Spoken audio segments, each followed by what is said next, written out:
Harrison Kellen had worked tirelessly for the last 20 years of his life, taking every opportunity that came his way and spinning them into gold. The son of a blue-collar factory worker and a receptionist who both died when he was 21, Harrison had learned early that the world owed him nothing, and that anything worth having must be earned through blood, sweat, and tactical intelligence. By 45, he had amassed a respectable fortune through his construction and real estate ventures. The crown jewel of his portfolio was the stunning colonial-style mansion on Lakeside Drive, a property worth just over $500,000 that he had purchased from the proceeds of his 3 most profitable development projects. When he met Lorraine Porter 8 years ago at a charity gala, he had been instantly captivated by her sophisticated charm, slender figure, and the way her auburn hair caught the light. Harrison wasn't a romantic by nature, but there was something about Lorraine that made him want to provide for her, to show her that his self-made success could match the old money she had grown up with. "You're quite defined, Harrison," she had said during their first dinner together, her fingers trailing over his calloused palm. "Not like most of the men in my circle." What Harrison didn't realize then was that being different from the men in Lorraine's circle wasn't necessarily a compliment. It was an assessment. Marriage came quickly, perhaps too quickly. Harrison's friend Leo Walters had warned him. "Harrison, buddy, I'm not saying she's not into you, but 4 months. That's faster than my first oil change," Leo had said over beers at their regular spot. "And she's got the kid, right? The teenage daughter. That's a package deal." Harrison had waved off Leo's concerns.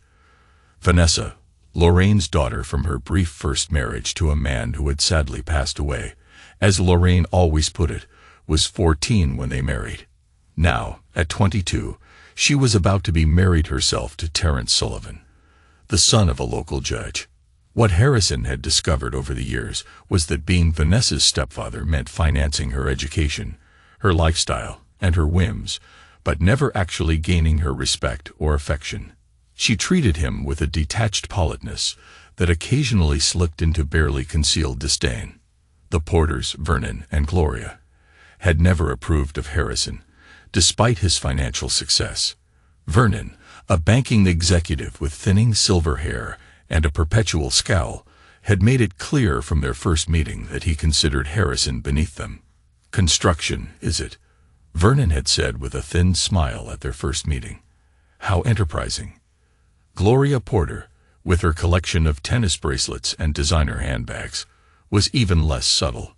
"Of course, we're just happy Lorraine found someone after that awful tragedy with Brandon," she'd say, referring to Vanessa's father. "Even if it's not quite what we imagined for her." Harrison had tried, perhaps too hard, to win their approval. He bought Lorraine the Lexus she wanted, sent Vanessa to the private college of her choice, and even financed Vernon's buy-in to an exclusive country club when the older man had liquidity issues he didn't want his peers to know about. But no amount of generosity seemed to change their opinion of him. "They see me as the help, Leo," Harrison admitted one night after a particularly tense dinner with the Porters, "just with a bigger bank account." Leo, nursing his bourbon, shook his head. "That's because you're acting like the help, Harrison. You've given them everything and asked for nothing. That's not a husband or a father. That's an ATM."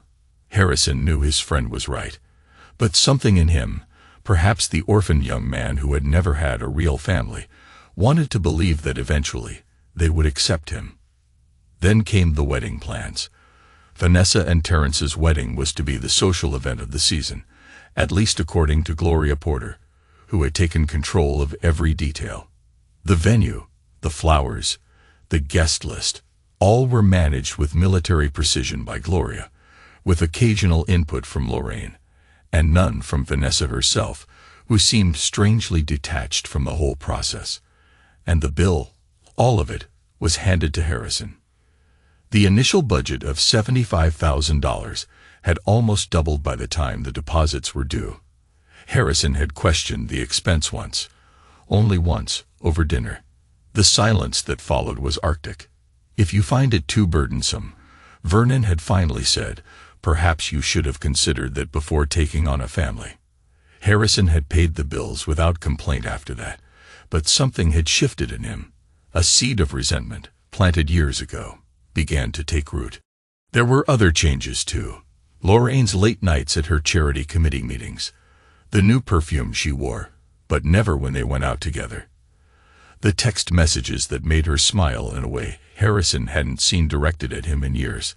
Harrison began to wonder if the house he had worked so hard for would be the only thing in his life that was truly his. As the wedding date approached, Harrison found himself increasingly sidelined in the preparations, despite being the primary financial contributor. Whenever he attended tastings or venue visits, he was introduced by Gloria as Vanessa's stepfather, rather than by name, as if his identity was solely defined by his relationship to her family.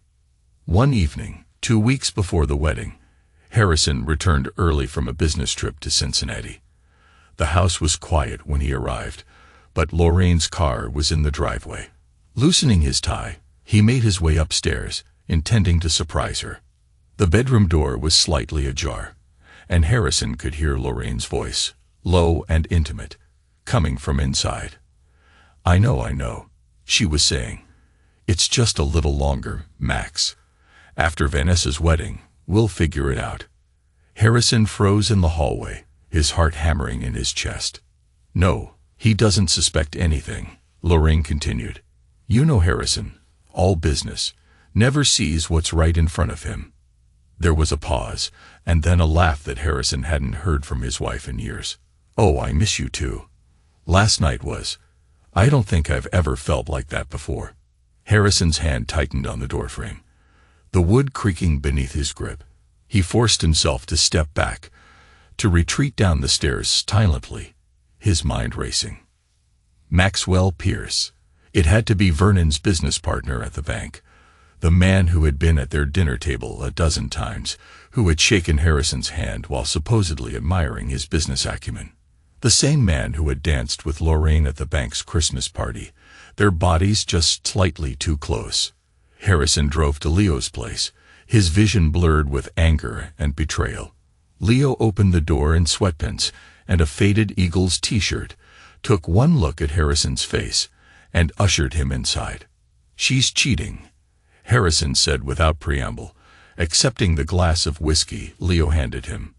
With Pierce. Leo didn't look surprised. You sure? Heard it from her own mouth. Phone call. Leo sat heavily on the worn leather couch across from Harrison. What are you going to do? Harrison stared into his glass. I don't know yet, but I'm not going to be your fool anymore.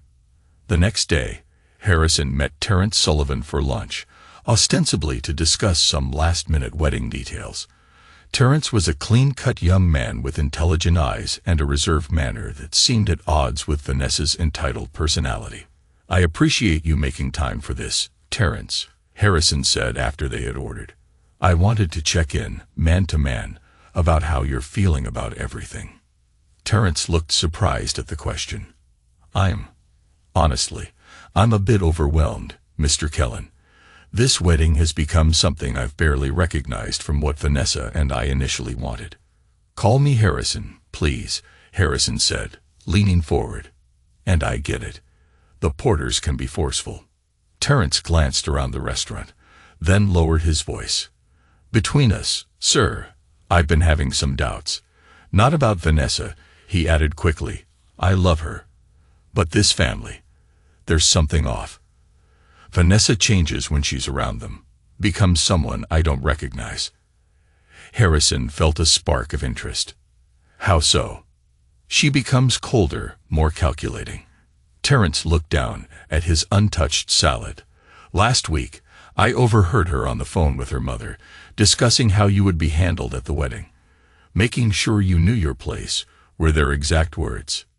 The revelation should have hurt, but Harrison found himself oddly numb to it. And yet you're still going through with the wedding. I believe in Vanessa, Terrence said, though his voice lacked conviction. I think once we're married, once we create some distance from her family, things will be different. Harrison studied the younger man, wondering if he had ever been that naive. For your sake, I hope you're right. As the meal concluded, Terence hesitated before saying, "There's something else. I've noticed Mr. Porter and Mr. Pierce having some intense conversations recently. I overheard them arguing about some financial arrangement that needed to be settled before the wedding." "They mentioned your name."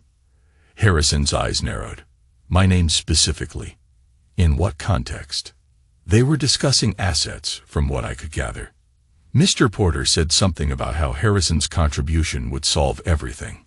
I assumed they meant the wedding costs, but it seemed like more," Harrison finished. Terence nodded uncomfortably.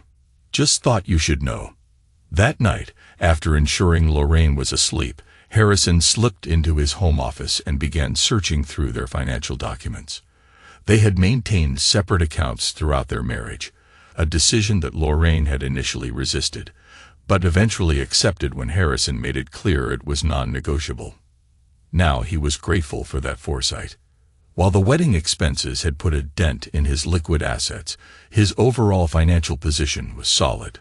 The house was in his name only, purchased years before he met Lorraine. There was nothing the Porters could legally touch. But as he dug deeper, he discovered something concerning. Vernon Porter had taken out a second mortgage on his own home 6 months ago, and from the bank statements Harrison could access through their shared tax documentation, it appeared the Porters were in significant financial trouble. Harrison sat back in his chair, the pieces beginning to fall into place. The lavish wedding, the increased friendliness from Vernon in recent months, the cryptic conversation Terence had overheard. They needed money. His money. A cold smile spread across Harrison's face.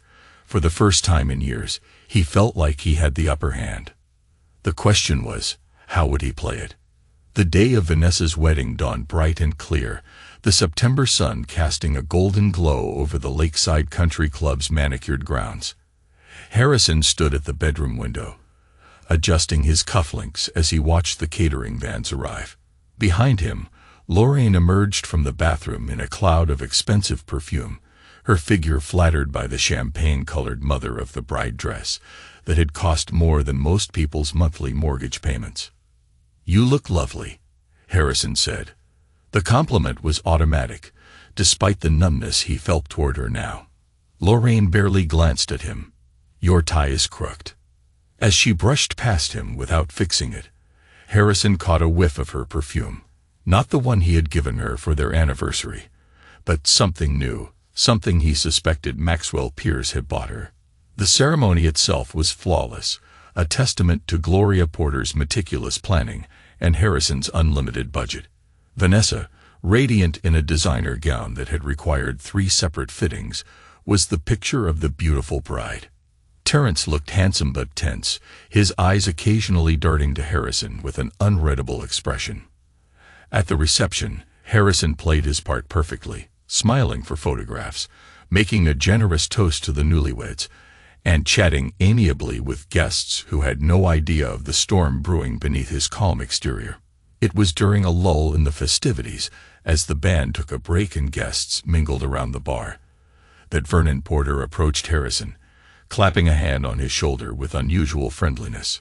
"Harrison, my boy, could we have a word? In private." Vernon's breath smelled of expensive scotch, and his cheeks were flushed with more than just paternal pride. "Of course, Vernon," Harrison replied smoothly, allowing himself to be guided toward an anteroom off the main reception hall. Inside, Gloria and Lorraine were waiting. Gloria was fidgeting with her pearl necklace, while Lorraine stood by the window, her back to the door. "What's this, a family meeting?" Harrison asked, his tone light, but his guard up. Vernon closed the door behind him with a soft click. "Now that Vanessa's officially beginning her new life, we thought it was time to discuss the young couple's future." Harrison raised an eyebrow. "I thought we'd already covered that with the wedding, the honeymoon in the Maldives, and the down payment on their condo." Gloria stepped forward, her smile tight. "That's all very generous, Harrison, but we were thinking of something more substantial." "We've been discussing it," Vernon continued, "and we think it would be appropriate for you to gift them your house on Lakeside Drive." The room fell silent. Harrison stared at them, momentarily wondering if he had misheard. "My house," he repeated slowly. "The one I bought with my own money, before I even met Lorraine." "It's just sitting there," Gloria said, waving a dismissive hand. "And with your business doing so well, you could easily buy another property.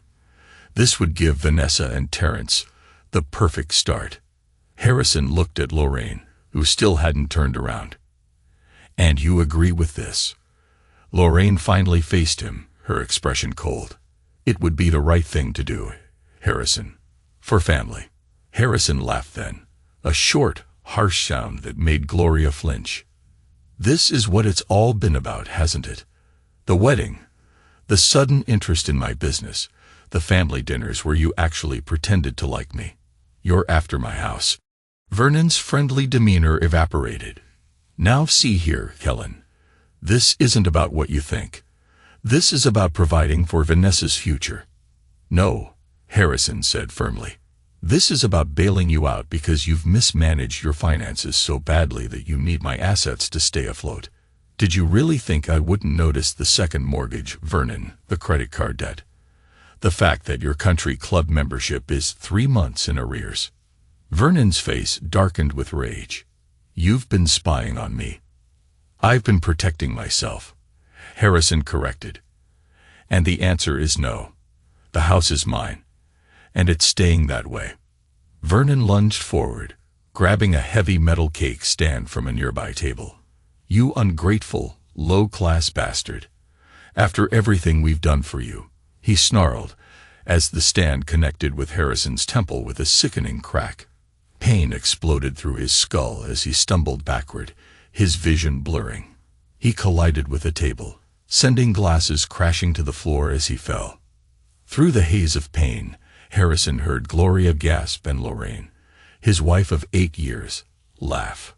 "Maybe that will knock some sense into him," Lorraine said, as Harrison tried to push himself up. The door burst open, and Terrence stood there, still in his wedding tuxedo, his face a mask of shock. "What the hell is going on here?" he demanded, rushing to Harrison's side.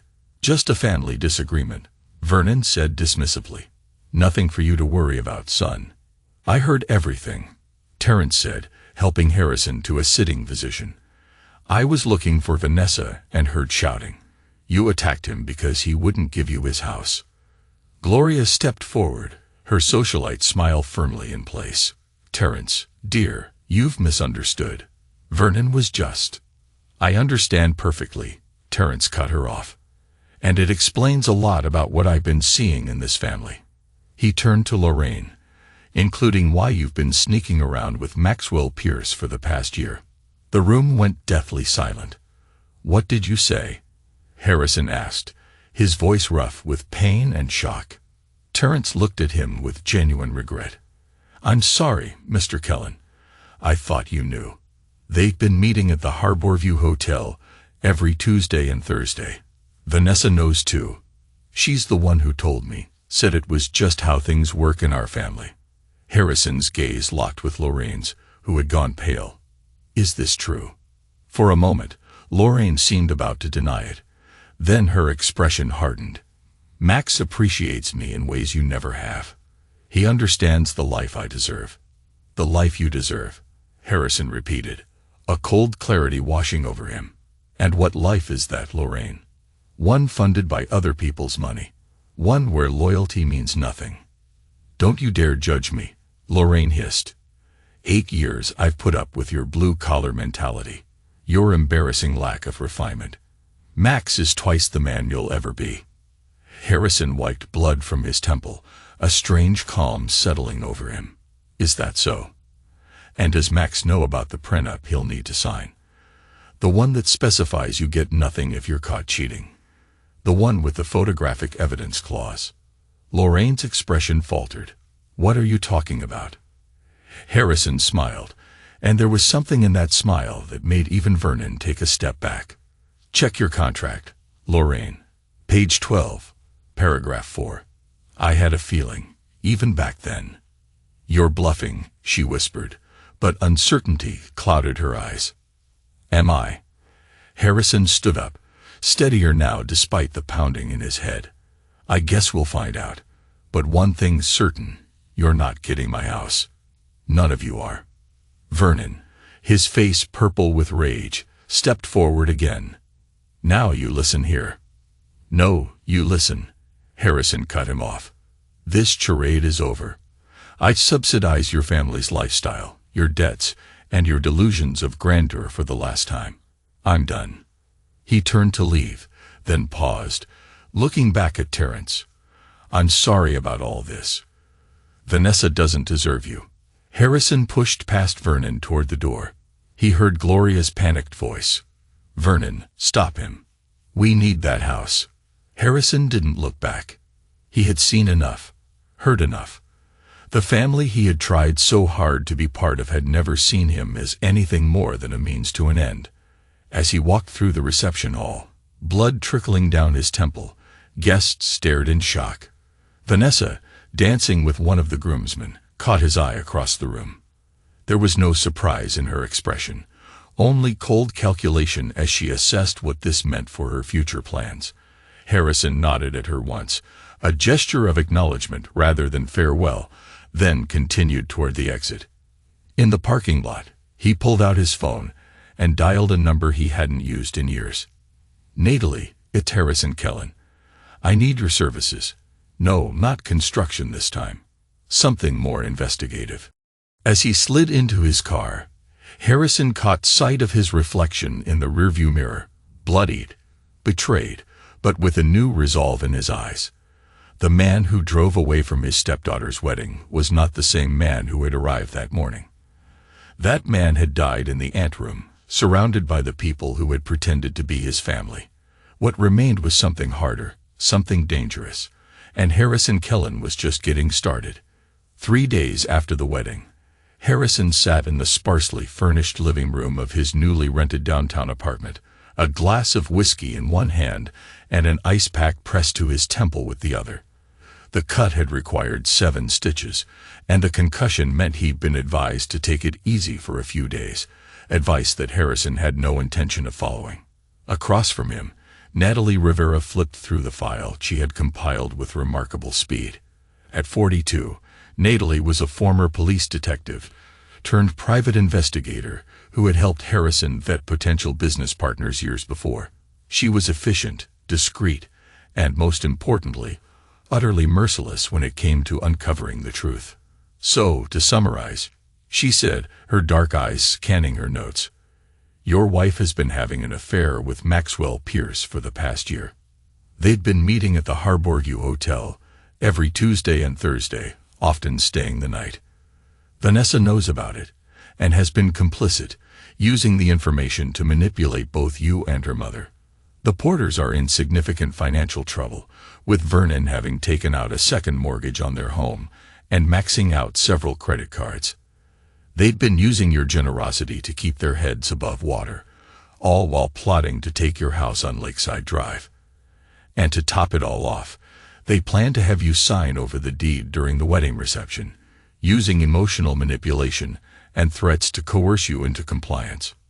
Your wife has been having an affair with Maxwell Pierce for at least a year, possibly longer. Your father-in-law assaulted you with a potentially deadly weapon because you wouldn't sign over your house to them, and your stepdaughter was aware of at least some of this deception." Harrison took a long swallow of whiskey, welcoming the burn. "That about covers it.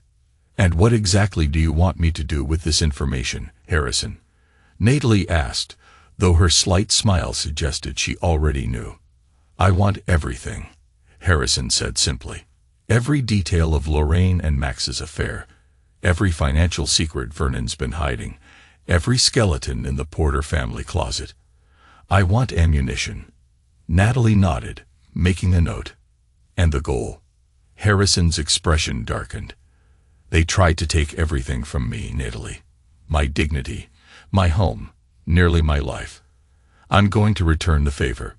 Revenge is a luxury, Harrison," Natalie warned. "It costs more than most people can afford." "I can afford it," Harrison replied, "and I'm willing to pay whatever price it takes." Over the next 2 weeks, Harrison divided his time between running his business and planning his revenge. Lorraine had tried calling him repeatedly after the wedding, her messages evolving from angry demands to tearful pleas. As the reality of the prenuptial agreement sank in, Harrison ignored them all. Instead, he met with his lawyer, Bradley Morrison, a shrewd attorney who had represented him since the early days of his construction business. "The prenup is ironclad," Bradley confirmed, pushing his glasses up his nose as he reviewed the document. "If you can prove infidelity, which based on Ms. Rivera's preliminary findings, you can." Lorraine walks away with nothing but her personal possessions and the car titled in her name. "And the house?" "100% yours," Harrison replied. "They can't touch it." Harrison nodded, satisfied.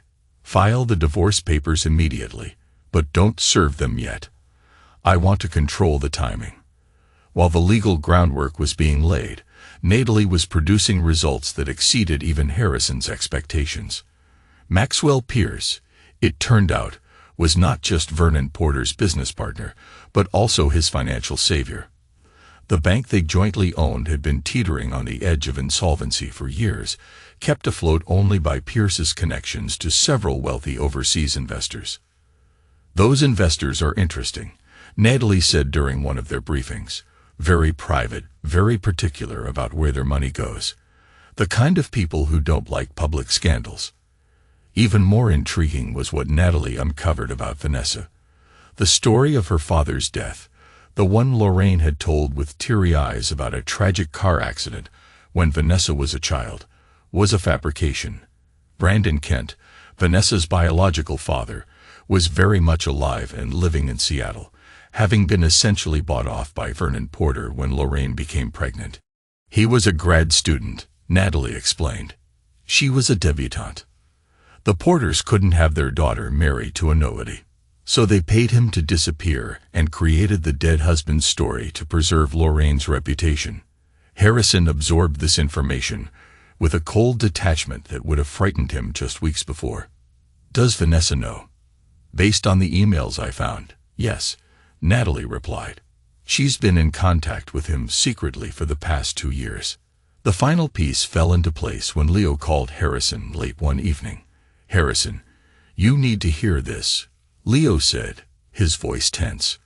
"Pierce was at the club tonight, drunk as a skunk, and mouthing off about how he's finally going to get Vernon Porter off his back. Something about using the new family asset as collateral for a major deal with his investors." "The new family asset," Harrison repeated. "My house." "That's what it sounds like," Leo confirmed. "Pierce said once they had the deed, he'd be able to leverage it to secure at least 3 times its value. Vernon's been promising it to him for months." Harrison thanked his friend and ended the call, the final pieces of the puzzle clicking into place. It had never been about giving Vanessa and Terrence a good start. It had been about using his house to save Vernon and Pierce's failing bank, likely through some creative and illegal financial maneuvering. The next morning, Harrison received a call from an unknown number. It was Terrence. "Mr. Kellen, I hope I'm not overstepping, but I wanted to check if you're all right," the young man said awkwardly. "What happened at the wedding? It wasn't right." "I appreciate the concern, Terrence," Harrison replied, genuinely touched by the gesture.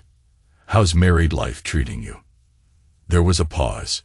"Actually, sir, the honeymoon was, well, Vanessa and I had a major fight when I confronted her about what I overheard.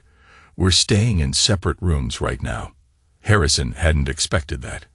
"I'm sorry to hear it. What are you going to do?" "I'm not sure," Terrence admitted, "but I know I can't just pretend everything's normal. Vanessa keeps telling me to forget what I saw, that it's just how her family handles things. But I can't accept that." An idea began to form in Harrison's mind. "Terrence, would you be willing to meet me for coffee tomorrow? There are some things you should know before you make any decisions about your future with the Porters." After arranging the meeting, Harrison called Natalie. "I need everything you've got on the Porters and Pierce, organized and ready by tomorrow morning. It's time to move to the next phase." "You sure about this, Harrison?" Natalie asked. "Once you start this, there's no going back." Harrison thought of Lorraine's laughter as he lay bleeding on the floor, of Vernon's rage when he wouldn't surrender what was rightfully his, and of the years he'd spent trying to earn the approval of people who had only ever seen him as a resource to be exploited. Unsure, he said, his voice hardening. It's time they learned what it means to betray Harrison Kellen.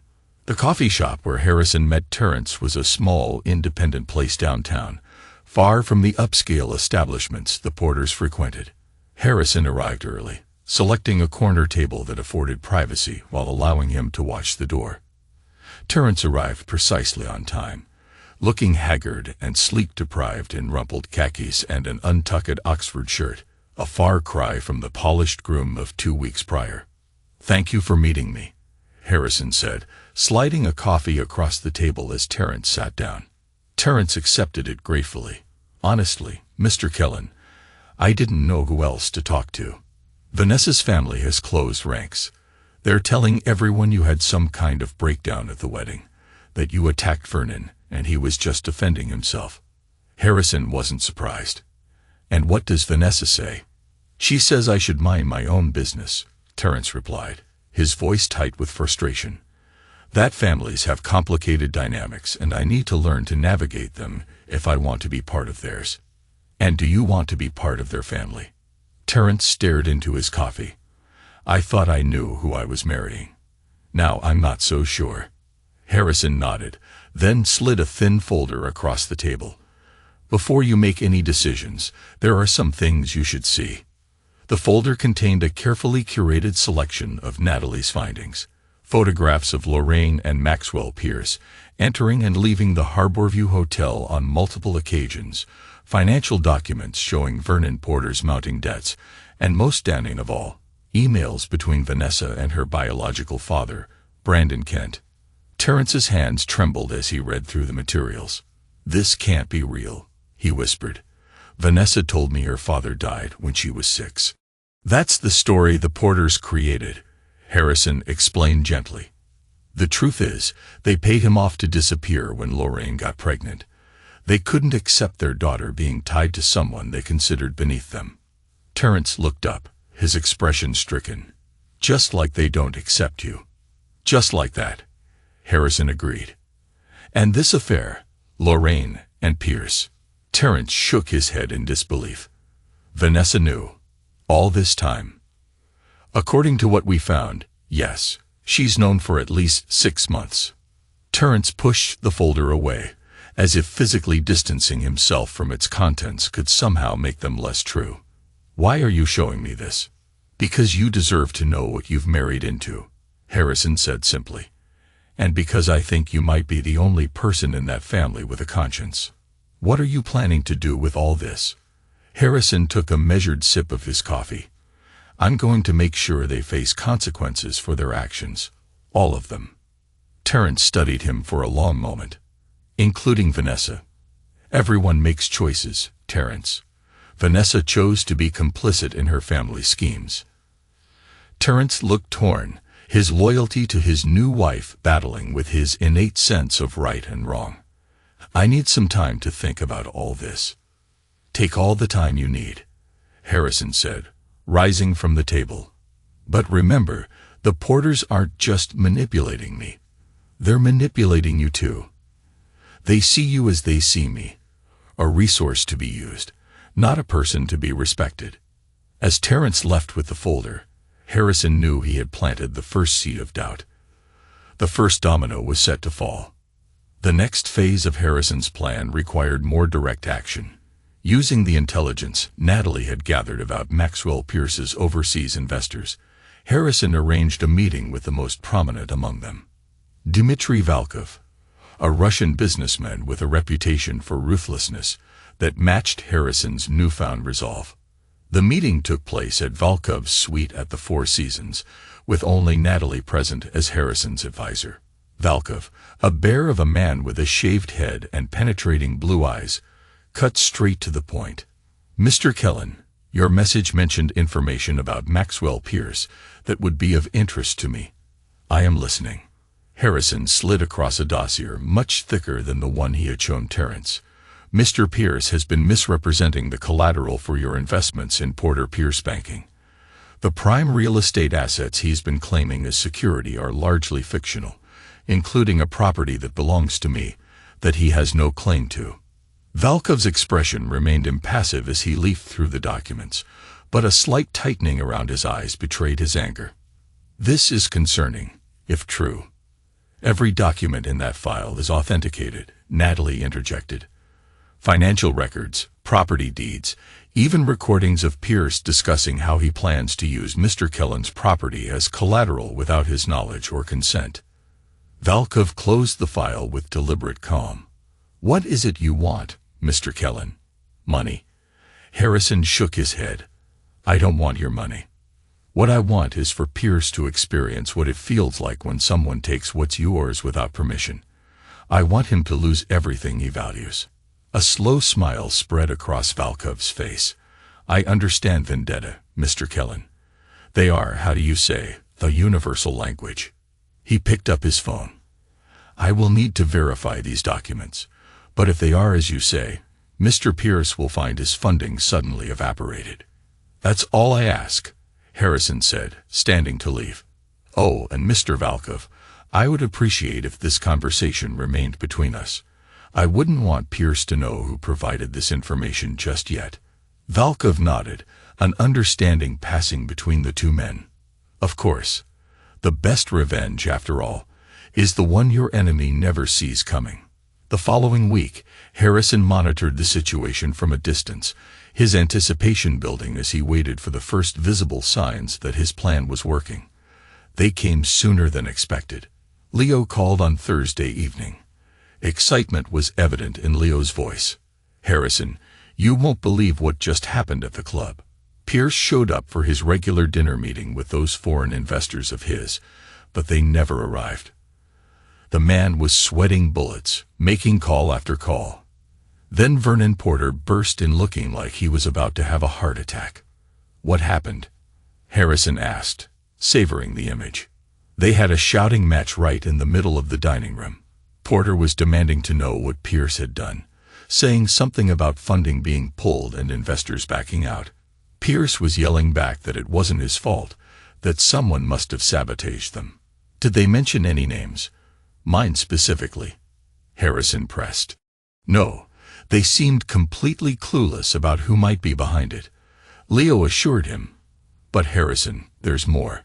When Porter really lost it, he started threatening Pierce, saying if he didn't fix this, he'd tell Lorraine everything.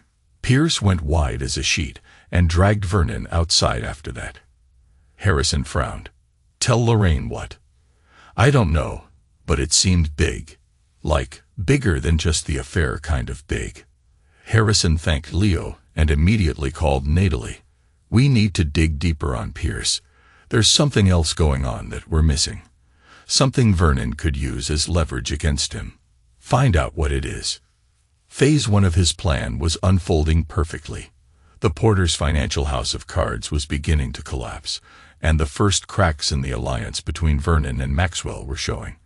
But Harrison knew better than to celebrate prematurely. This was just the beginning. The next day, Terence called. I've been thinking about what you showed me, he said without preamble, and I confronted Vanessa about her real father last night. How did that go? Harrison asked, genuinely curious. Terence's voice cracked. She didn't even deny it, said it was none of my business, and that if I was going to be part of their family, I needed to accept that they do things differently. When I pressed her, she said that you were never supposed to find out about their plans for the house, that it was just a transfer of assets that was better for everyone. I'm sorry, Terence, Harrison said, and he meant it. The young man deserved better. Don't be, Terence replied, a new resolve in his voice. I've made my decision. I want out of this marriage and I want to help you. Whatever you're planning, I want in. Harrison hadn't expected this level of commitment from Terence, but he recognized the anger of a man who had been deceived and manipulated. The same anger that had been driving him since the wedding. Are you sure about this? These are powerful people, Terence. They won't take betrayal lightly. Neither do I, Terence replied firmly. And they betrayed me first. Harrison felt a moment of kinship with the younger man. All right, meet me at my office tomorrow morning. We have plans to make.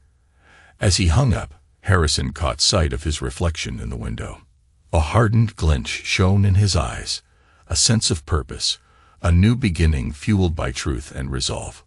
The cut on his temple had healed to an angry red line, a permanent reminder of Vernon's violence and Lorraine's betrayal. But there was something else in his reflection too, a cold determination that hadn't been there before. The Porters had created this version of Harrison Kellen. Now they would have to deal with him. By the end of the third week after the wedding, the first real consequences of Harrison's machinations became visible to the outside world. Porter Pierce Banking announced an organizational restructuring that industry insiders recognized immediately as a desperate attempt to stem a sudden financial crisis. Harrison read the news with satisfaction from his office, where he had been meeting regularly with Terence to coordinate their efforts. The younger man had proven to be an unexpected asset. His legal background and inside knowledge of the Porter family dynamics provided insights that even Natalie's thorough investigation had missed. Vernon will be in full panic mode by now, Terence observed, reviewing the bank's press release. The annual audit is scheduled for next month, and with Valkov's investment pulled, they won't be able to cover up the discrepancies any longer. Harrison nodded, spinning a pen between his fingers thoughtfully. And how is Vanessa taking your evolution? Terence's expression hardened. I told her I needed space to think about our future. She's staying with Lorraine at your house while I'm at the condo. She calls every day, alternating between tears and threats. Threats. Mostly financial, reminding me that her family funded my law school, that they can make sure I never practice in this city again. Terence shrugged. Empty threats. Really? I've already lined up a position with a firm in Chicago, starting next month. Harrison raised an eyebrow. You're leaving town. Once this is done, yes, Terence confirmed. There's nothing for me here anymore. Harrison understood the sentiment all too well. Before you go, there's something specific I need your help with. You mentioned that Vernon and Maxwell had some kind of leverage over each other, something Vernon threatened to tell Lorraine. Natalie's been digging, but she hasn't found anything concrete yet. Terence hesitated, then reached for his phone. I might know what it is. At the rehearsal dinner, I overheard Vernon and Maxwell arguing in the courtyard. Vernon said something about the agreement from the beginning and how Lorraine was supposed to be temporary. Maxwell replied that things had changed and that he had genuine feelings now. Harrison frowned, trying to make sense of the cryptic exchange. That sounds like Pierce's relationship with Lorraine wasn't just an affair, Terence finished. Like it was planned for some reason, but then got complicated because he actually fell for her. The implication hung in the air between them, a new and disturbing piece of the puzzle. I didn't think much of it at the time, Terence continued, but now it seems important. But after everything else, it seems significant. It is, Harrison agreed, his mind racing. Very significant. Later that day, Harrison met with Natalie at her office, a Spartan space in a converted warehouse downtown. I need you to focus your investigation on any connection between Lorraine and Maxwell Pierce that predates their affair, he instructed.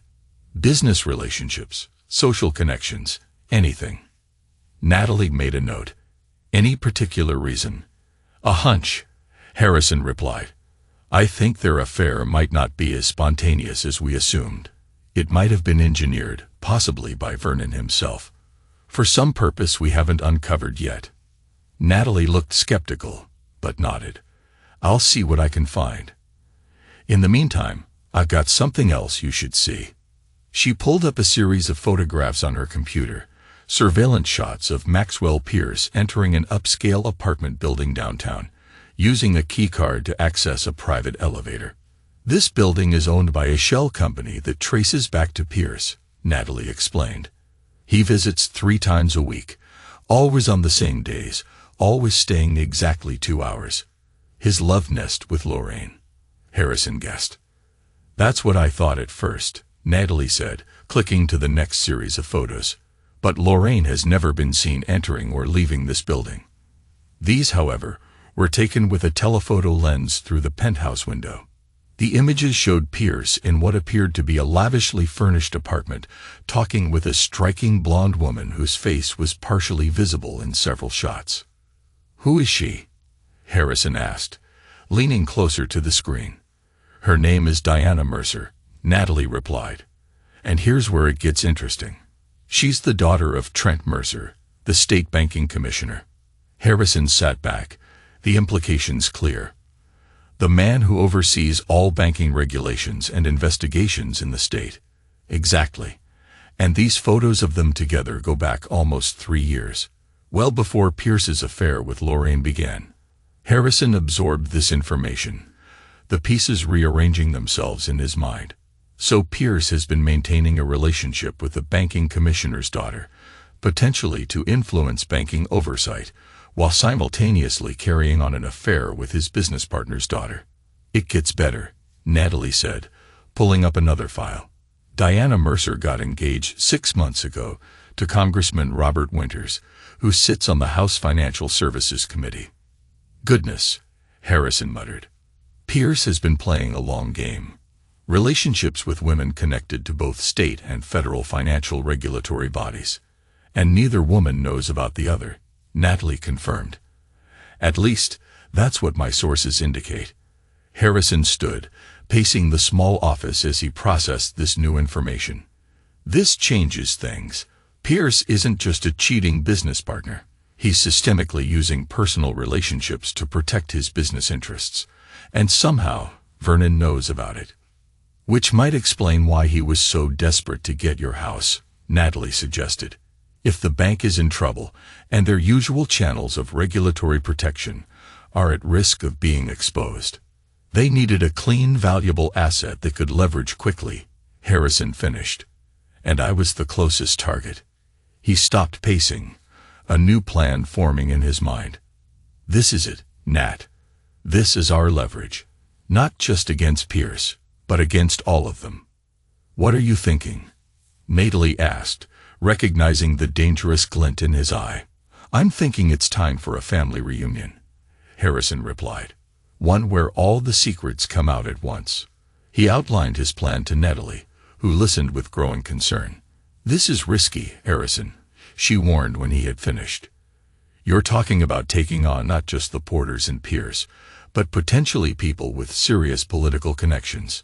If this backfires—" "It won't," Harrison assured her with cold confidence, "because we're going to make sure everyone involved has more to lose by fighting us than by turning on each other." The next day, Harrison took the most overt step yet in his campaign against the Porters. He had divorce papers served to Lorraine at the country club during her weekly lunch with Gloria, ensuring maximum public embarrassment. The papers included not just the standard divorce filing, but also detailed evidence of her affair with Maxwell Pierce, along with notice that Harrison was invoking the infidelity clause in their prenuptial agreement. The message was clear. Lorraine would walk away with nothing. Her response came within hours, a hysterical phone call that Harrison let go to voicemail, followed by a barrage of texts alternating between threats and pleas. He ignored them all, knowing that each unanswered message would only increase her desperation. Vernon's reaction was more direct. He showed up at Harrison's office unannounced, his face flushed with rage. "You think you can humiliate my daughter like this?" he demanded as he barged past Harrison's assistant. "You're nothing, Kellen. Nothing. We made you, and we can destroy you just as easily." Harrison remained seated behind his desk, unnervingly calm in the face of Vernon's fury. "Please have a seat, Vernon. Since you've gone to the trouble of coming all this way, we might as well talk." Vernon remained standing, his hands balled into fists. "There's nothing to talk about. You will withdraw those divorce papers and the ridiculous accusations against Lorraine, or what?" Harrison interrupted, his voice dangerously soft. "You'll hit me with another cake stand. Try to steal my house again, Or perhaps you'll tell me more about your arrangement with Maxwell Pierce regarding your daughter." That stopped Vernon cold. "What did you say?" "I know everything, Vernon," Harrison said simply. "About the bank's financial troubles. About Pierce's relationship with Diana Mercer. About how you encouraged Lorraine's affair to secure Pierce's continued support of your failing business." Vernon sank slowly into the chair opposite Harrison's desk, the color draining from his face. That's absurd. You can't prove any of that." Harrison smiled thinly. "Can't I? What would Lorraine say if she knew you orchestrated her affair with Pierce? What would Gloria say? What would Pierce's other lover say? What would the banking commissioner say?" "You're bluffing," Vernon insisted, but his voice lacked conviction. Harrison opened a drawer and removed a thick folder, placing it on the desk between them. "This contains everything I know about you, Vernon, about your finances, your schemes, your lies. I have copies ready to be delivered to Lorraine, to Gloria, to the banking commissioner, to the FBI's Financial Crimes Division, and to several journalists I know. One word from me and your life as you know it is over." Vernon stared at the folder, sweat beading on his forehead. What do you want?" "I want you to understand what it feels like to lose everything," Harrison replied coldly, "just as you tried to do to me. But unlike you, I'm giving you a choice." "What choice?" "Convince Pierce to confess his relationship with Diana Mercer to Lorraine in person, with you present. Do it within 48 hours, record it as proof, and bring the recording to me. If you do that, this folder and all its copies will be destroyed." Vernon's eyes narrowed in suspicion. "And if I refuse?" Harrison leaned forward, his voice dropping to a whisper. "Then I destroy you, your reputation, your business, and your family name, all at once. And I'll enjoy doing it." Vernon stared at him, searching for any sign of bluff or weakness. Finding none, he slowly nodded. 48 hours. 48 hours, Harrison confirmed. "And Vernon, don't try to warn Pierce in advance. I have people watching both of you. If you tip him off, the deal is void." After Vernon left, looking considerably older than when he had arrived, Harrison called Terence. "It's done," he said simply. Vernon took the bait. "Now we wait." "And if he doesn't deliver?" Terence asked. Harrison's gaze drifted to the painting on his office wall, a stark landscape of a lightning storm over mountains that had always reminded him of the power of natural forces to reshape the world. "Then we unleash the storm," he replied. "All of it, all at once." As he ended the call, Harrison felt a moment of doubt, not about his course of action, but about what would remain when the dust settled. He had built his life on solid foundations, on hard work and integrity. The revenge he was pursuing offered satisfaction, but at what cost to those values? He pushed the thought aside. The Porters and Pierce had chosen this path when they decided to betray him. Now they would face the consequences of that choice, whatever they might be. The clock was ticking. Exactly 47 hours after Vernon Porter left Harrison's office, Natalie's phone pinged with an alert. She looked at the screen, her eyes widening as she read the message. "It's happening," she said, looking up at Harrison. "Vernon and Pierce are on the move. They're heading to your house." Harrison nodded, his expression grim. "Let's go. It's time to close the trap." The surveillance system they had placed near Vernon's house had captured him leaving in a hurry, a small briefcase clutched in his hand. "He's on the move," Natalie reported, calling Harrison immediately. "Heading downtown, likely to your office." Harrison, who had been expecting this call, checked his watch. "Right on time." "Is Terence in position?" "Yes," Natalie confirmed. "He's waiting at the service entrance as planned, with the documents you prepared." "Perfect," Harrison replied, adjusting his tie as he looked out the window of his corner office. The late afternoon sun cast long shadows across the city, a fitting metaphor for the darkness he was about to bring to the Porter family. "Let's finish this." Vernon arrived 20 minutes later, looking haggard and unnervingly sober compared to his usual ruddy-faced bluster. Harrison's assistant showed him in without comment, closing the door behind him. "You have it?" Harrison asked without preamble. Vernon placed a small USB drive on the desk between them. "It's all there, just as you asked." Harrison connected the drive to his computer and opened the video file it contained. The footage was shot in what appeared to be Vernon's study, with both Vernon and Maxwell Pierce clearly visible. Lorraine sat between them, her expression cycling from confusion to disbelief to rage as Pierce confessed to his ongoing relationship with Diana Mercer. 3 years. Lorraine's voice cracked on the recording. "You've been with her for 3 years while telling me we had something special." Pierce looked genuinely distressed, his usual polished demeanor crumbling.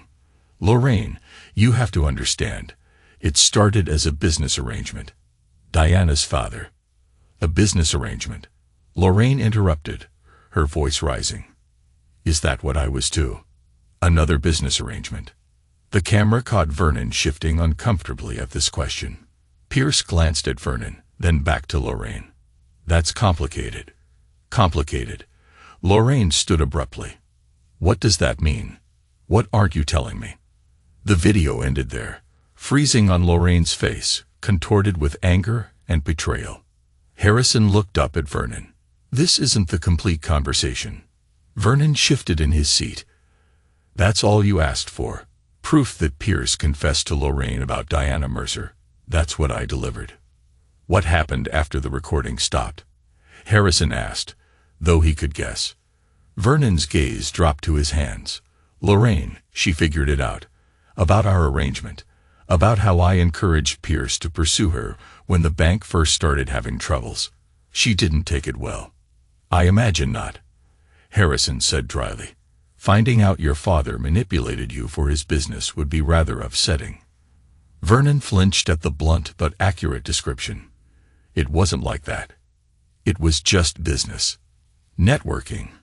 People do it all the time. Not with their daughters, Vernon." Harrison closed the laptop with deliberate care. "So, where's Lorraine now?" "At a hotel. She's not speaking to either of us." Harrison nodded, unsurprised. "And the folder? All the evidence you have on me?" Vernon reached into his jacket and removed a thick envelope. "It's yours. All of it. Now destroy those copies as you promised." Harrison took the envelope, weighing it in his hand. "You know, Vernon, there's something I've been wondering since this all began. Why me? Of all the wealthy men in this city, why target me for your schemes?" Vernon hesitated, then answered with unexpected honesty. "Because you were an outsider. No connections to the financial community. No old family ties to protect you. You were self-made, which meant you had no one to warn you about people like us." The admission hung in the air between them, a testament to the calculated cruelty that had guided the porter's actions. "I see," Harrison said finally. "Well, I appreciate your candor." He pressed the intercom on his desk. "Please send Mr. Sullivan in."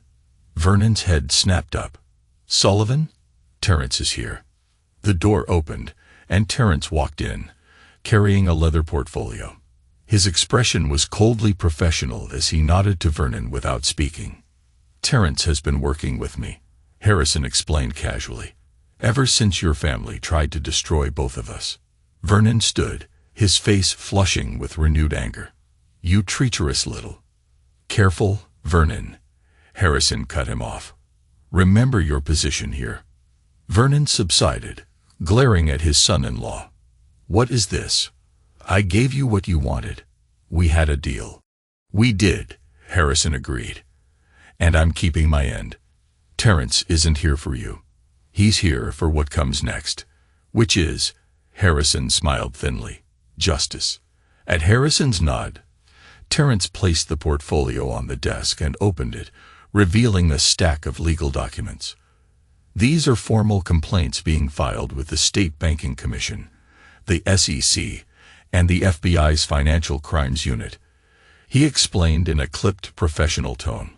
"They detail the financial irregularities at Porter Pierce Banking, including the misrepresentation of assets to investors and the systematic use of personal relationships to evade regulatory oversight.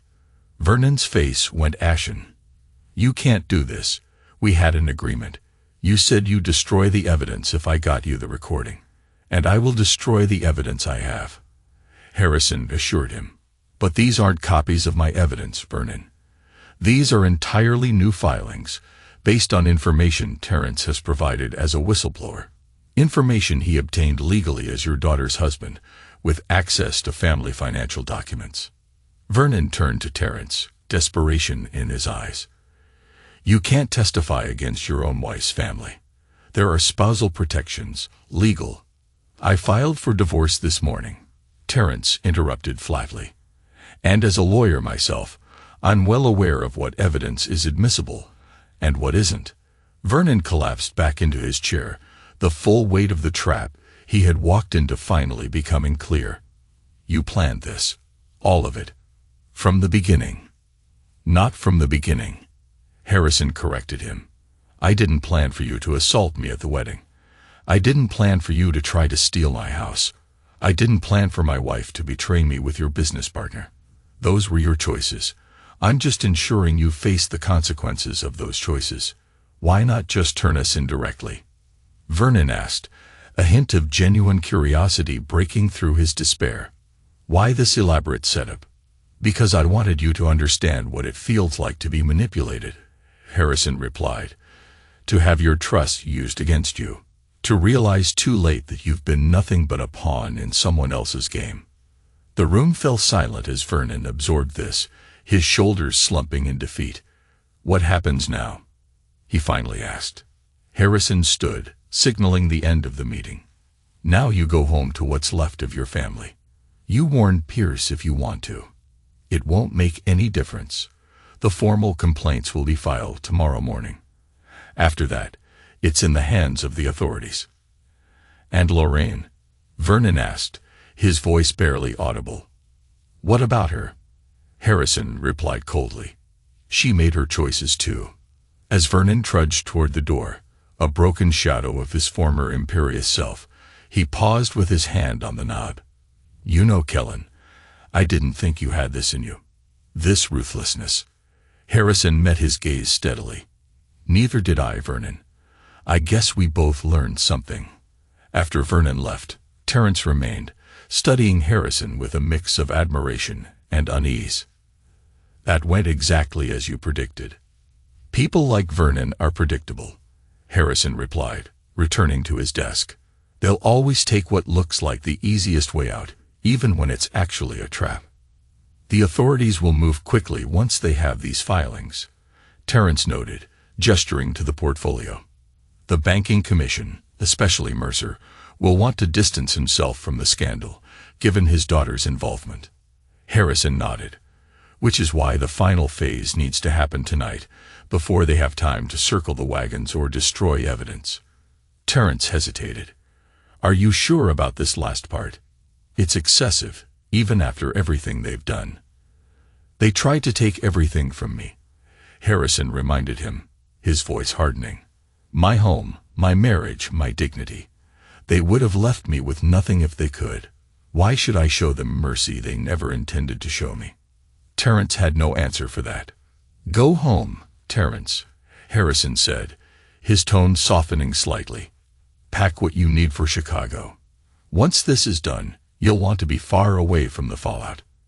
After Terrence left, Harrison sat alone in his office as darkness fell over the city. He should have felt triumphant, with his plan unfolding perfectly, but instead found himself oddly hollow. The Porters and Pierce would pay for their betrayal. That satisfaction was genuine. But the man he had become in pursuit of that vengeance was someone he barely recognized. His reflection in the office window stared back at him, steely but weary, triumphant but changed. Harrison knew that soon there would be no more moves left to play, only the aftermath, and the reckoning that would follow. His phone buzzed with a message from Natalie.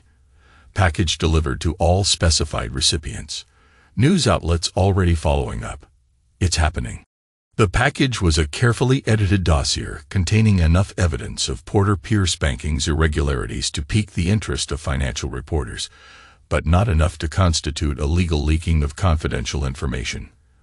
By morning, the questions would begin. By afternoon, with the formal complaints filed, the investigation would be public. Harrison texted back a simple "thank you," then stood, gathering his coat. There was one piece of unfinished business remaining. The most personal confrontation of all. Lorraine Kellen was staying at the Parkview Hotel downtown, according to Natalie's intelligence. As Harrison drove there, he rehearsed what he would say, what he would reveal, how he would finally close this chapter of his life. When he knocked on the door of room 712, however, all his prepared words evaporated. Lorraine opened the door, her eyes red-rimmed from crying, her normally perfect appearance disheveled. For a moment, they just stared at each other, 8 years of history stretching between them like a chasm.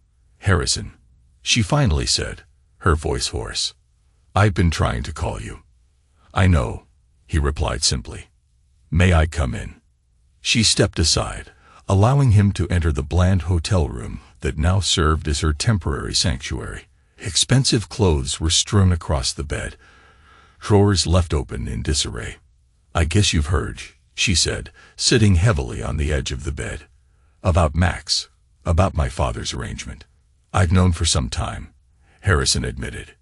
"It's why I had divorce papers served." Lorraine laughed bitterly. "Of course you knew. You always were more perceptive than they gave you credit for." She looked up at him, her mascara smudged beneath her eyes. "Did you know from the beginning? About me?" Harrison shook his head. "No. I thought what we had was real, at least at first." "It was," Lorraine insisted, a flash of the old fire returning to her eyes. "In the beginning, it was real. But then..." "Then what?" Harrison prompted when she trailed off. "Then it got complicated. The bank was in trouble. My father was desperate. Max suggested that if we... She couldn't finish the sentence. "If you slept with him, he'd help save your father's bank," Harrison completed for her. Lorraine nodded, her gaze dropping to her hands. "It was just supposed to be a brief thing. An arrangement. But then it became more. Or I thought it did. Until you found out about Diana Mercer." "Yes." Lorraine's voice was barely audible. "Until I found out I was just another pawn in Max's game. Just like my father tried to make me a pawn in his." Harrison watched her, the woman he had once loved, now broken by the same scheme she had participated in. He should have felt satisfaction seeing her brought so low, but instead found himself pitying her, even as he remained resolute about what needed to be done. "I'm not here to gloat, Lorraine," he said finally. "I'm here to tell you what's coming." She looked up, confusion replacing the self-pity in her expression. "What do you mean?" "Tomorrow morning, formal complaints will be filed against Porter Pierce Banking, your father, and Maxwell Pierce. By afternoon, the story will be in every financial news outlet in the country. By evening, federal agents will likely be executing search warrants." Lorraine's face drained of color. You're behind this." "I am," Harrison confirmed without remorse. "Your father and Pierce tried to destroy me. They're about to discover I'm not as easily broken as they thought." "What about me?" Lorraine asked, a tremor in her voice. "Am I part of this retribution?" Harrison studied her for a long moment. "You laughed, Lorraine. When your father struck me, when I was bleeding on the floor, you laughed. That's something I can't forget or forgive." Tears spilled down her cheeks. "I was scared. Confused. I didn't know what to do." "You knew exactly what you were doing," Harrison countered, his voice steady. "You chose your family's schemes over our marriage long before that moment. The divorce will proceed as filed. You'll get nothing from our time together except what you brought into it. Your fate beyond that depends on how much you knew about the bank's illegal activities."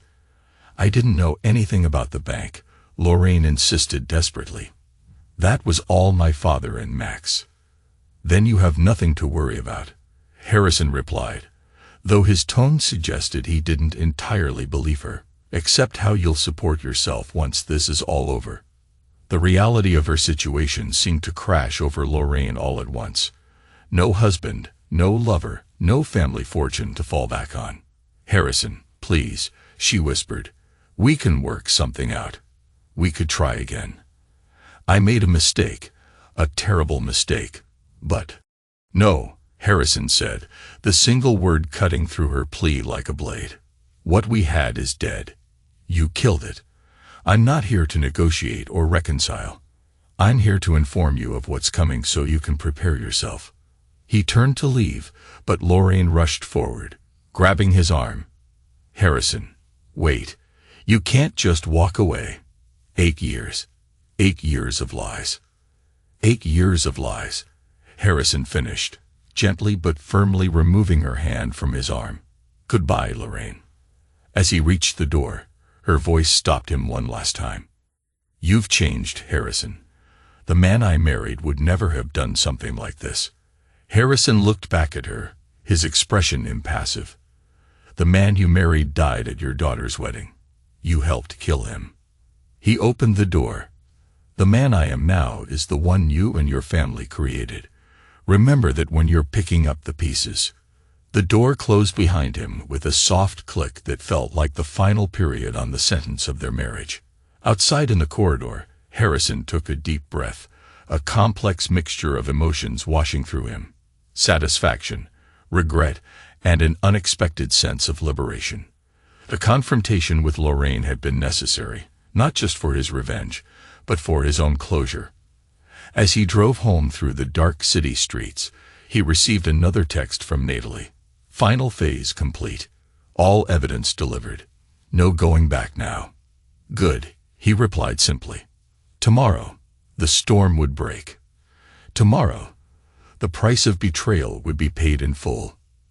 The next morning, Harrison Kellen awoke to the sound of his phone buzzing incessantly on the nightstand. The screen was filled with notifications, missed calls, text messages, news alerts. The storm had arrived even earlier than he had anticipated. The first call he returned was to Leo. "It's everywhere, Harrison," his friend said without preamble. Porter Pierce banking under federal investigation. Maxwell Pierce questioned about improper relationships with regulatory officials. Vernon Porter named in complaints about financial fraud. It's all over the financial news. "Any mention of my name?" Harrison asked, scanning the headlines on his tablet as they spoke. "Nothing direct," Leo confirmed. "Just references to whistleblower information and internal sources. You've kept yourself clean, just like you planned." "For now," Harrison replied. "Let's see how long that lasts once they start looking for someone to blame." The second call was from Natalie. Her tone was professionally detached despite the chaos unfolding. FBI agents arrived at Porter Pierce headquarters 30 minutes ago with search warrants. Pierce was already there. They're interviewing him now. Vernon was picked up at his home. Gloria is reportedly hysterical, calling everyone she knows with any legal or political connections. And Lorraine? Harrison couldn't help asking. A brief pause. Still at the hotel. No law enforcement contact yet. Harrison nodded to himself. "Keep me posted on any developments. And Natalie, thank you for everything." "It's my job, Harrison," she replied simply, but he could hear the unspoken question in her voice. Was it worth it? He wasn't sure he had an answer yet. By mid-morning, Harrison had received calls from 3 different attorneys representing Vernon, Pierce, and Porter Pierce banking respectively, all making the same basic inquiry. What would it take for Harrison to intervene, to call off the investigation, to help mitigate the growing disaster? To each, he gave the same response. "I have no control over federal investigations. I suggest your clients cooperate fully and prepare for the consequences of their actions." Around noon, Harrison received a call from an unknown number. It was Vanessa. "You ruined everything," she hissed without introduction. "You've destroyed my family." "Hello, Vanessa," Harrison replied calmly. "Your family destroyed themselves. I just made sure they couldn't keep it hidden." Do you have any idea what you've done? My father is being treated like a criminal. My mother is falling apart. Our family name is being dragged through the mud. Your father is a criminal, Harrison corrected her. And your mother made her choices. Your family is reaping the consequences they sowed. As for the family name, perhaps you should have considered its value before you all conspired to defraud me. Vanessa's voice turned suddenly calculating. What do you want, Harrison? Money. Is that it? Name your price. Harrison laughed, genuinely amused by her desperate attempt at negotiation. You don't have anything I want, Vanessa. Not anymore. Terrence filed for divorce, she said, her tone accusatory. Was that your doing too?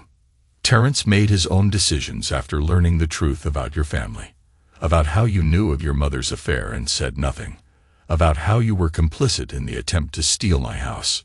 I was protecting my family, Vanessa insisted, something you clearly know nothing about. No, Vanessa, you were protecting yourself and your lifestyle, just like your parents were. The difference is, they at least had the conviction of their greed. You just followed along like the spoiled child you've always been. There was a sharp intake of breath on the other end of the line. You'll regret this, Harrison. When this is all over, when the dust settles, you'll be all alone. Was revenge really worth losing everything else? The question hit closer to home than Harrison cared to admit. But his resolve didn't waver. Goodbye, Vanessa. I suggest you start figuring out how to support yourself. The trust fund might not survive the asset seizures. He ended the call, setting the phone down carefully on his desk. Vanessa's parting shot lingered in his mind. Would he regret this? Would the satisfaction of revenge be worth the collateral damage to his own life? Before he could dwell on it further, his assistant buzzed through. Mr. Kellen, there are federal agents here to see you. They say it's regarding Porter Pierce banking. This was expected, the inevitable next step in the process. Send them in, Harrison instructed, straightening his tie. Two agents entered, a man and a woman, both in the nondescript suits that screamed federal law enforcement. They introduced themselves as Special Agents Wilson and Diaz from the FBI's Financial Crimes Unit. We understand you may have information pertinent to our investigation of Porter Pierce banking, Agent Wilson began, his tone professionally neutral. Harrison nodded. I do. I was married to Lorraine Porter, daughter of Vernon Porter. I've had extensive dealings with both Vernon Porter and Maxwell Pierce over the years. We'd like to ask you some specific questions about those dealings, Agent Diaz said, taking out a notepad, particularly regarding any knowledge you might have of improper financial practices or regulatory evasion. For the next 2 hours, Harrison carefully navigated their questions, revealing enough to be cooperative, while ensuring he couldn't be implicated in any wrongdoing himself. He confirmed what he knew about Vernon and Pierce's desperate attempts to shore up their failing bank, including the plot to use his house as collateral without his knowledge or consent. When the questions were finally over, and the agents had collected his formal statement, Harrison escorted them out with a steady handshake. He returned to his office, feeling drained but relieved that the truth was finally coming to light. When they asked about the whistleblower complaints that had triggered the investigation, Harrison expressed ignorance. I've been distanced from the Porter family since filing for divorce recently. Any information that came to light must have been from someone with more direct access to their financial dealings. The agents exchanged a glance that suggested they didn't entirely believe him, but had no evidence to contradict his statement. One more question, Mr. Kellen, Agent Wilson said as they prepared to leave. Did you have any knowledge of Maxwell Pierce's relationship with Diana Mercer, daughter of State Banking Commissioner Trent Mercer? Harrison maintained a carefully neutral expression. I became aware of it recently, yes. It was one of the factors that led to my divorce filing, as Mr. Pierce was simultaneously involved with my wife. And did you take any action with that information? Agent Diaz pressed. Contact Commissioner Mercer, perhaps. No, Harrison replied truthfully. That would have been inappropriate. I focused on my own legal situation, the divorce. The agents thanked him for his time and left, promising they might need to speak with him again as the investigation progressed. After they departed, Harrison called Terrence. "The FBI just left. They're casting a wide net." "I expected as much," Terrence replied. "They interviewed me this morning as well. I stuck to what we discussed, just the facts I knew firsthand. Nothing about our coordinated efforts." "Good. When do you leave for Chicago?" "Tomorrow morning. I've already shipped most of my things." Terrence paused. "Harrison, have you seen the latest?" "About Commissioner Mercer?" Harrison hadn't. "What about him?" "He resigned an hour ago, effective immediately. Cited personal reasons and the need to support his family during a difficult time. The governor's already appointed an interim commissioner, who's pushing the investigation forward, I assume." "With remarkable speed," Terrence confirmed. "They've already announced the appointment of an independent auditor for Porter Pierce's books." Harrison absorbed this information with grim satisfaction. The dominoes were falling exactly as he had envisioned. "There's something else," Terrence added hesitantly. "Vanessa called me. She was distraught. Said her mother had taken pills." Harrison's blood ran cold. "Lorraine? Is she?" "She's alive," Terrence quickly assured him. "Hotel staff found her in time. She's in the hospital now." Relief washed over Harrison, followed immediately by anger at himself for caring. "That wasn't part of the plan," he said, more to himself than to Terrence. "None of us can control how people respond to consequences, Harrison," Terrence said quietly. "We set events in motion, but where they lead, that's not entirely up to us." After hanging up, Harrison sat alone in his office, staring out at the city skyline as evening approached. The revenge he had so carefully orchestrated was playing out perfectly in one sense, yet he couldn't shake the shadows that trailed the victory, the cost, the irreversible changes, and the pain tangled in every triumph. The Porters and Pierce were facing the destruction of everything they valued, just as they had tried to do to him. But the collateral damage was mounting. Lorraine's suicide attempt. The unnamed employees of Porter Pierce who would lose their jobs when the bank inevitably failed. The ripple effects that would touch people he had never met, never intended to hurt. Yet even knowing this, he couldn't bring himself to regret his actions. The Porters and Pierce had made their choices knowing the potential consequences. They had been willing to destroy him without a second thought. His counterstrike was merely proportional to their original attack. As darkness fell, Harrison received one final call from Maxwell Pierce himself. "Kellen," Pierce said without preamble, his voice tight with barely controlled fury. "I know you're behind this." "Behind what exactly?" Harrison asked innocently. "The investigation into your bank's financial irregularities. The exposure of your relationship with Diana Mercer. The revelations about how you and Vernon used Lorraine as a pawn in your business schemes. You'll have to be more specific." "All of it," Pierce snarled. "This coordinated attack, it has your fingerprints all over it." "I think you're giving me too much credit," Harrison replied calmly. "I'm just a construction and real estate developer, remember, hardly capable of orchestrating a federal investigation." "Cut the act," Pierce demanded. "What do you want? What will it take to call off this vendetta?" Harrison's voice hardened. "You still don't get it, do you? There's nothing you can offer me. No deal to be made. This isn't a negotiation. It's a reckoning. Do you have any idea who you're dealing with?" Pierce threatened. "The people I know, the connections I have." "The connections you're rapidly losing, you mean?" Harrison interrupted. "Tell me, how supportive are your foreign investors now that they know you've been lying about the bank's assets? How is Diana Mercer handling the discovery that she was just a means to manipulate her father? How is Commissioner Mercer enjoying his sudden retirement?" Pierce fell silent for a moment. When he spoke again, his voice had lost its bluster, replaced by something colder and more dangerous.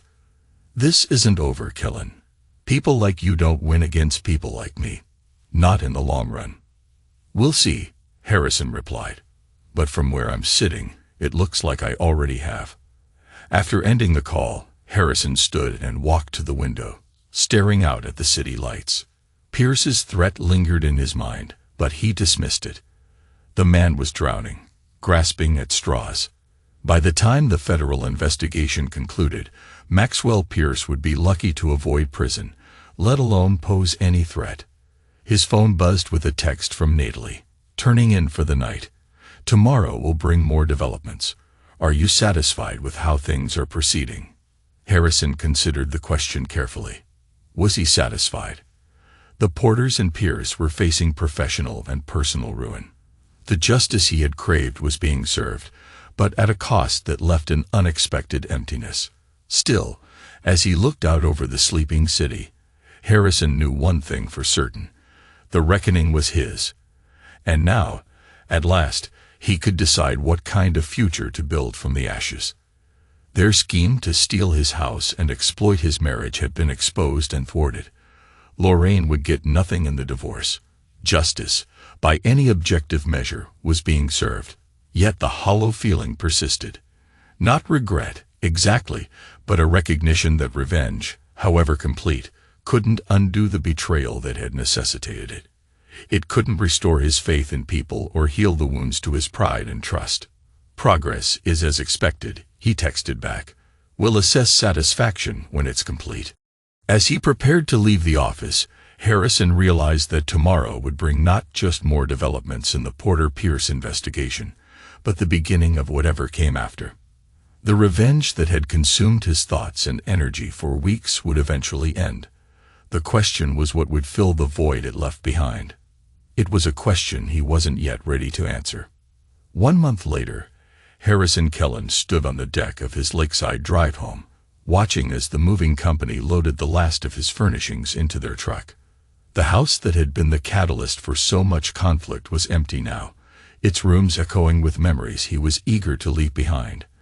The sale had closed yesterday, a cash offer well above asking price from a tech executive relocating from the West Coast.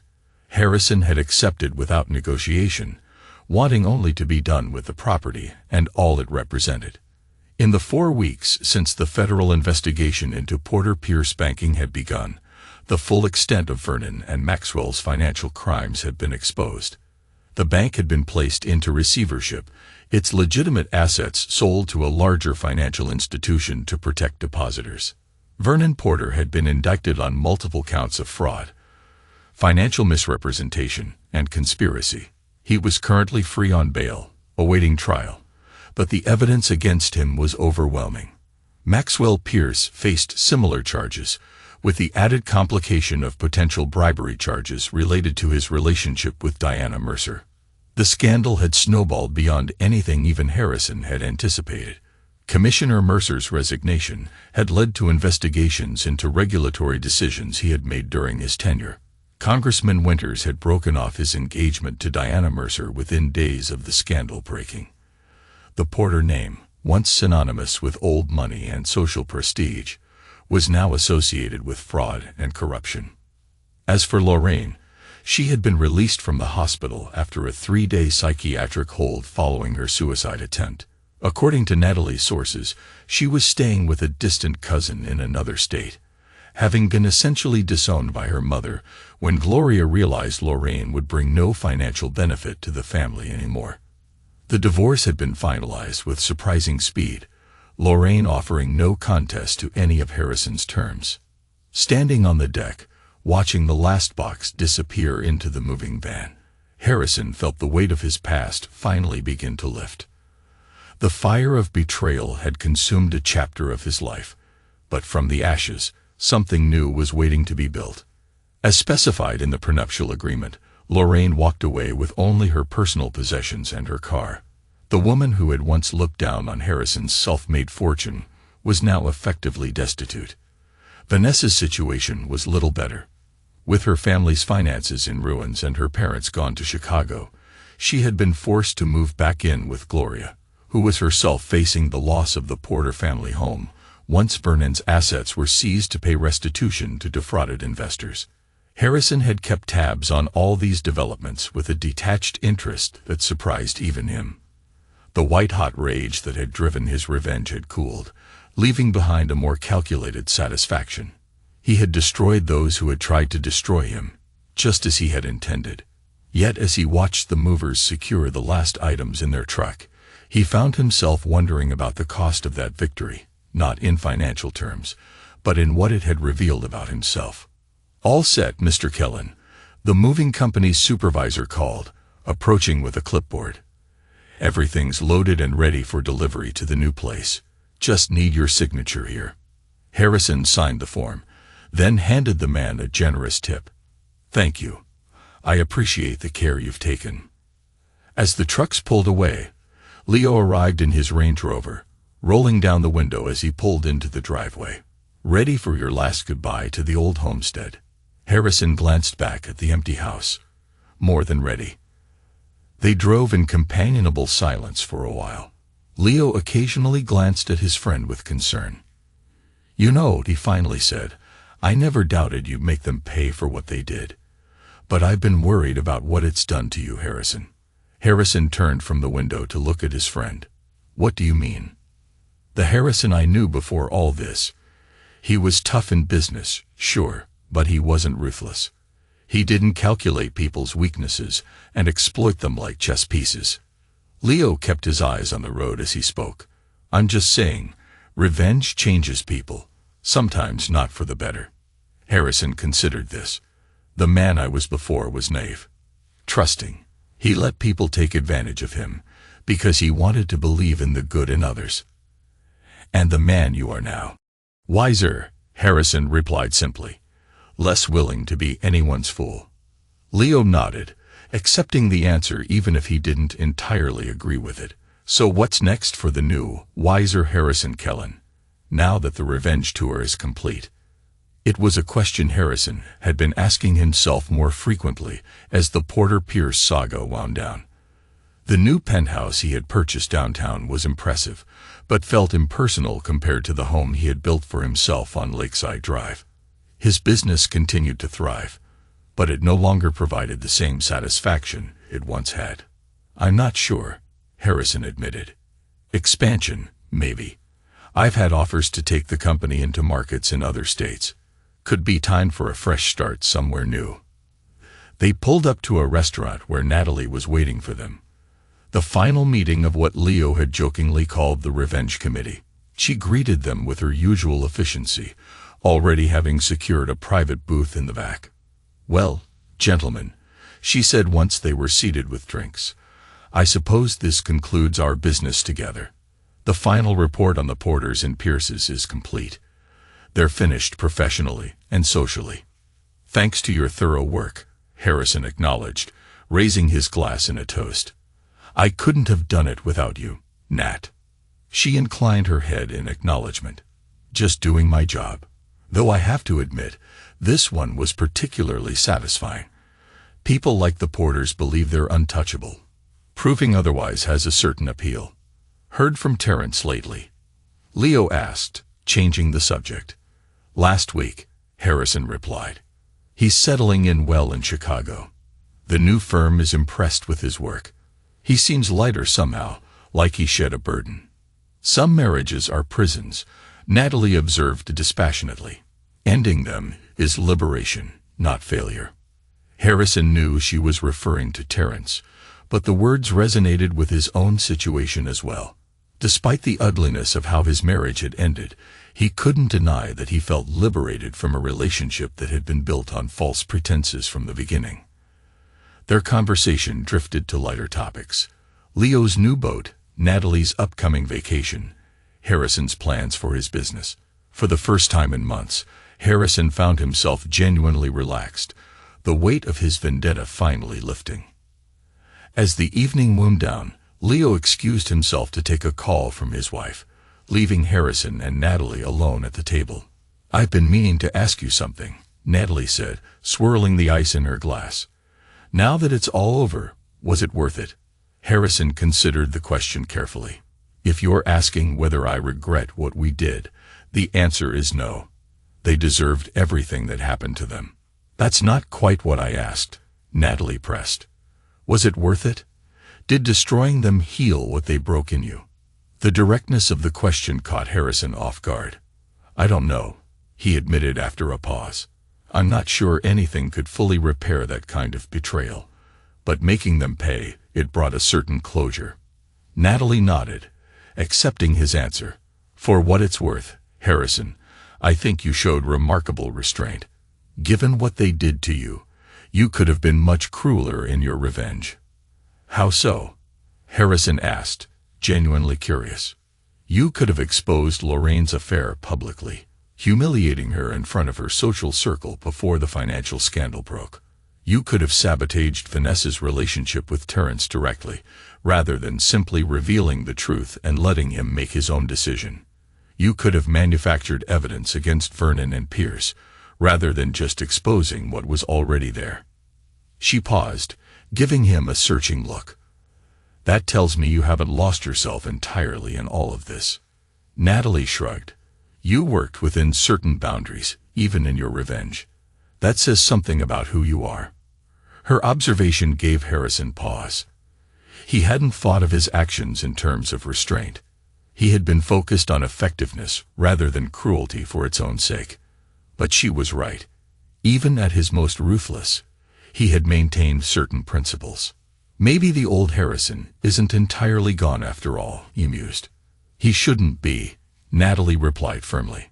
The man who earned everything he had through hard work and integrity. That's who they couldn't break. Not really. That's who won in the end. As they parted ways outside the restaurant, Natalie surprised Harrison by offering a brief professional hug. Take care of yourself, Harrison, and if you ever need my services again, preferably for something less dramatic next time, you know where to find me. Later that night, in the sleek but soulless penthouse that didn't yet feel like home, Harrison stood at the floor-to-ceiling windows overlooking the city lights. His phone chimed with a text message from an unknown number. It was brief. Vernon's funeral today. No one from the business community attended. Only family. This is what you wanted, isn't it? Everyone alone and ruined. I hope it brings you peace. Harrison stared at the message for a long time. He hadn't known about Vernon's death. Heart attack, presumably, given the stress of his legal troubles. He searched his feelings for remorse and found none. Vernon Porter had made his choices, knowing the risks. So had Lorraine. So had all of them. He deleted the message without responding. On his desk lay a stack of proposals from his business development team. Expansion opportunities in Phoenix, Denver, Seattle. Fresh markets, new challenges, clean slates. Perhaps that was what he needed now. Not just a new home, but a new beginning entirely. Harrison Kellen had survived betrayal. He had exacted his revenge. He had proven to himself and others that he was not a man to be underestimated or exploited. The question that remained was what kind of man he would choose to be moving forward. The trusting, generous person he had been before, or the calculating, ruthless force he had become during his campaign against the Porters. Perhaps neither. Perhaps something new. A man who combined the best qualities of both versions of himself. Someone who could build rather than destroy, but who would never again be anyone's victim. As he turned from the window, Harrison caught his reflection in the glass. Older, harder, but standing straight and unbowed. Whatever came next, he would face it on his own terms, beholden to no one. With no illusions about human nature, but perhaps in time with the capacity to trust again. Not Lorraine. Not the Porters. Never them. Some betrayals were beyond forgiveness. But not everyone was like them. Not every relationship was built on exploitation. It was time to find out what the next chapter held for Harrison Kellen, a man who had lost everything except himself, and in doing so, had found a strength he never knew he possessed. This is where our story comes to an end. A chapter closed upon betrayal, revenge, and ultimately, hard-won self-reliance. Harrison Kellen, wiser and unbroken, stepped into his future, ready to shape a new life, forged from the ashes of the one he had left behind.